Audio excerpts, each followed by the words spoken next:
Iraq economic news and points to ponder Sunday morning, the 7th of September 25. Listen to the full version on the official dinarreport.com blog and become our supporter on Patreon. Called for its automation in Iraq. Economist. Suspicions of gold imports from the UAE.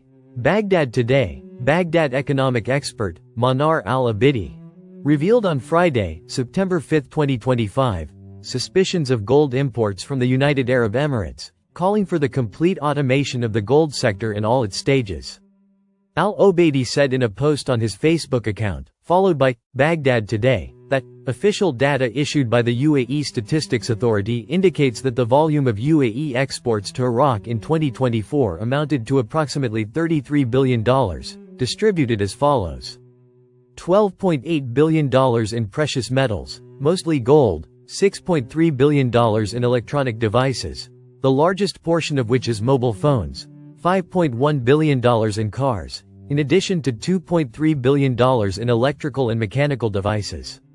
He added, by comparison, the UAE's exports to Iraq in 2023 did not exceed $23 billion, of which gold accounted for only $3.2 billion.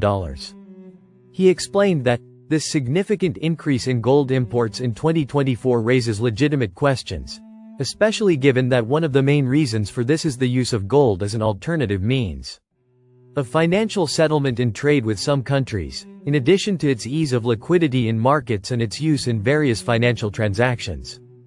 Al-Obeidi asked, where were these massive gold imports financed? Were they fully covered by transfers from the Central Bank of Iraq?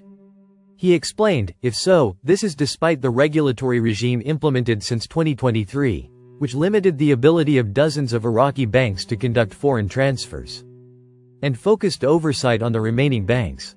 Consequently, oversight of trade finance operations should be more stringent. The economic expert asked, if the gold purchase was financed outside the Iraqi banking system, what is the source of this money and why was it used to purchase and export the gold to Iraq?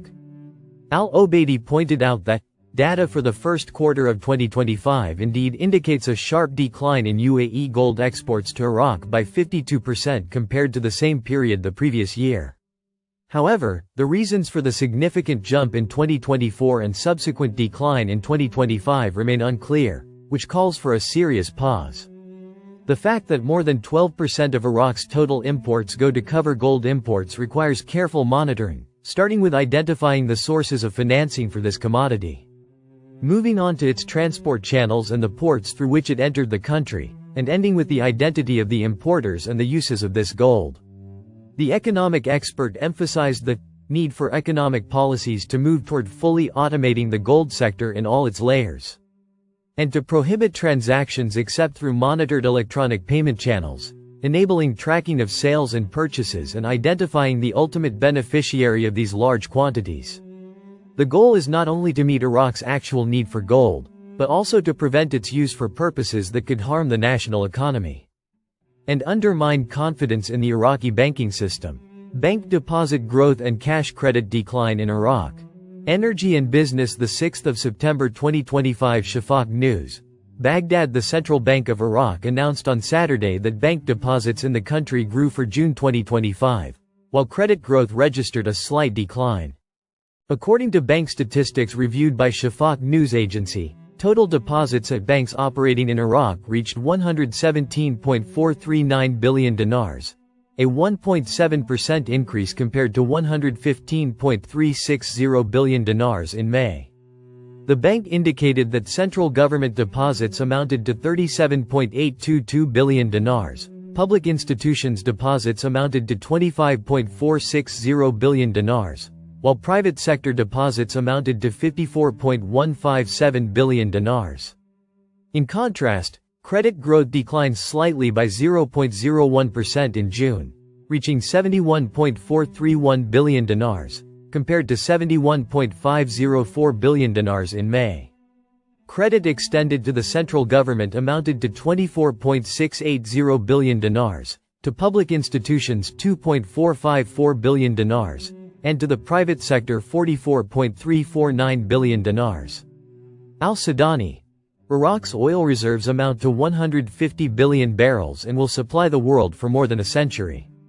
Energy and business breaking the 6th of September 2025 Shafaq News. Baghdad Prime Minister Mohammed Shia al-Sudani announced on Saturday that Iraq's oil reserves amount to approximately 150 billion barrels, indicating that the country could supply world markets with crude oil for more than a century. In a speech he delivered at the launch of the Baghdad International Energy Forum, attended by a Shafaq news agency correspondent, al-Sudani said that Iraq has transformed, in just a few years, into an industrial and development field, with a thriving energy sector and an accelerating pace of reconstruction and development.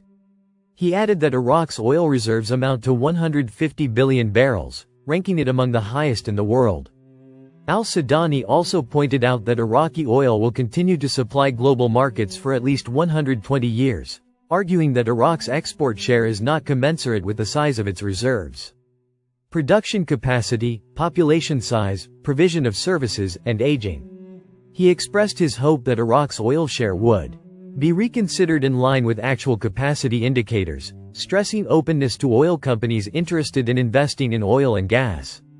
Since the beginning of the government's work, the energy issue, the oil wealth, and the increase in its value were present, and it was necessary to deal with the oil wealth in terms of preparing a real infrastructure for oil production. Iraq sets a lifespan for its oil. It will feed the world until a specific date. Economy the 6th of September 2025, 1204 views Al-Samaria News. Economy identified Prime Minister Mohammed Shia al-Sudani on Saturday the preferred companies to operate in Iraq's oil sector, noting that Iraqi oil will supply the world for the next 120 years. Said al-Sudani in a speech during the launch of the Baghdad International Energy Forum, followed by Sumeria News. We have great hopes and expectations for these forums, and in light of Iraq's important relationship with oil producers, we must not forget that Baghdad hosted the founding of OPEC. Al-Sudani explained that there are preferential measures for major oil companies in accordance with the country's highest interests, stressing openness to receiving oil companies wishing to invest in oil and gas. He pointed out that, since the beginning of our government's work, the energy issue has been present, particularly in the goal of expanding the use of oil wealth and raising the added value of its products, as the world is rapidly shifting towards energy diversity, especially clean energy.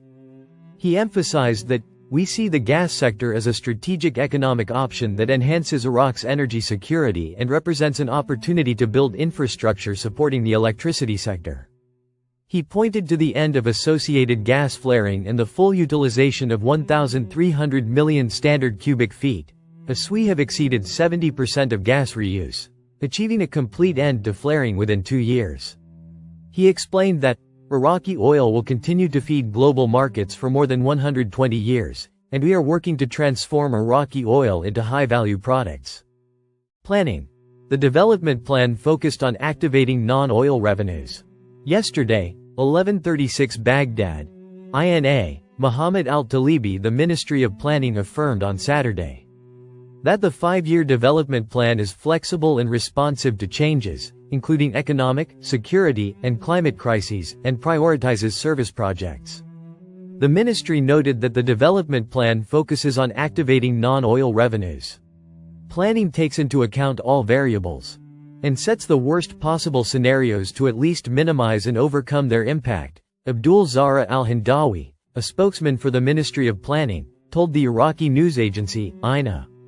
He explained that, the 5-year development plan launched at the end of last year and extending until 2028, took into account global changes, price fluctuations, and the state of uncertainty resulting from political crises and wars, all of which have an impact on Iraq, as it is part of the global system that is affected and is affected through imports, exports, and oil.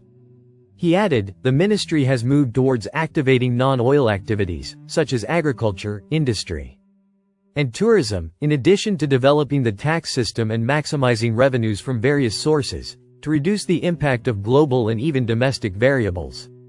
He emphasized, the plan was developed to be flexible, applicable, and participatory, and we have identified 2 main paths in it. Innovation in addressing problems and programming development action, thus achieving a balance between variables and constants. Al-Hindawi pointed out that, the Ministry of Planning includes projects within plans, whether regional development plans for governorates or the investment program for ministries and entities not affiliated with a ministry. No project is implemented unless it is included within the plan by the ministry, after preparing a feasibility study. He pointed out that the project that is included and begins to be implemented by the relevant entity. The ministry's task is to follow up on implementation and point out any errors or deviations, and then issue letters and directives to the relevant entities regarding the reasons for the delay. He explained that some projects are stalled due to problems between the implementing company and the beneficiary, and these are factors that the ministry is working to address in coordination with the relevant authorities. He emphasized that the ministry is working in light of the government program and its priorities, as the program has given priority to projects of a service nature, such as sewage, water, and school projects. Al-Hindawi stressed that education comes first, followed by road projects, then industrial and agricultural projects. Explaining that priorities are also determined based on the development gap between one governorate and another. If a governorate suffers from a problem with sewage networks, this sector is given priority, while if another governorate suffers from a problem with drinking water, water projects are given priority. All of this is done based on the development and spatial gap in services and projects. Al-Khalidi. Reforming the port system will support Iraq's treasury. September 5, 1914 Information, Baghdad. Former Parliament Rapporteur Mohammed Othman Al-Khalidi confirmed on Friday that reforming Iraq's port system could contribute approximately 10% of annual revenues to the Iraqi treasury. Al-Khalidi told Al-Maluma news agency, Iraqi ports constitute strategic economic facilities, especially since they constitute a significant portion of non-oil revenues. However, there are many question marks regarding the mechanisms of operation and the possibility of exploiting the significant opportunities available. He added, completing the multi-stage reform process of the port system, working to eliminate any suspicions of financial and administrative corruption, and automating exchanges and transactions, could transform port revenues into a significant figure that would support Iraq's treasury by 10% annually, thus reducing pressure on oil sales and the challenges of global price fluctuations. He pointed out that Iraq will remain in a difficult economic situation if the path is not corrected and a diversified economy is not created, far from its near total dependence on oil sales, explaining that more than 90% of the Treasury's revenues come from oil sales and are used to pay wages, loans, dues to ministries and agencies, and annual salaries. Listen to the full version on the official dinarreport.com blog and become our supporter on Patreon. Source: dinarrecaps.com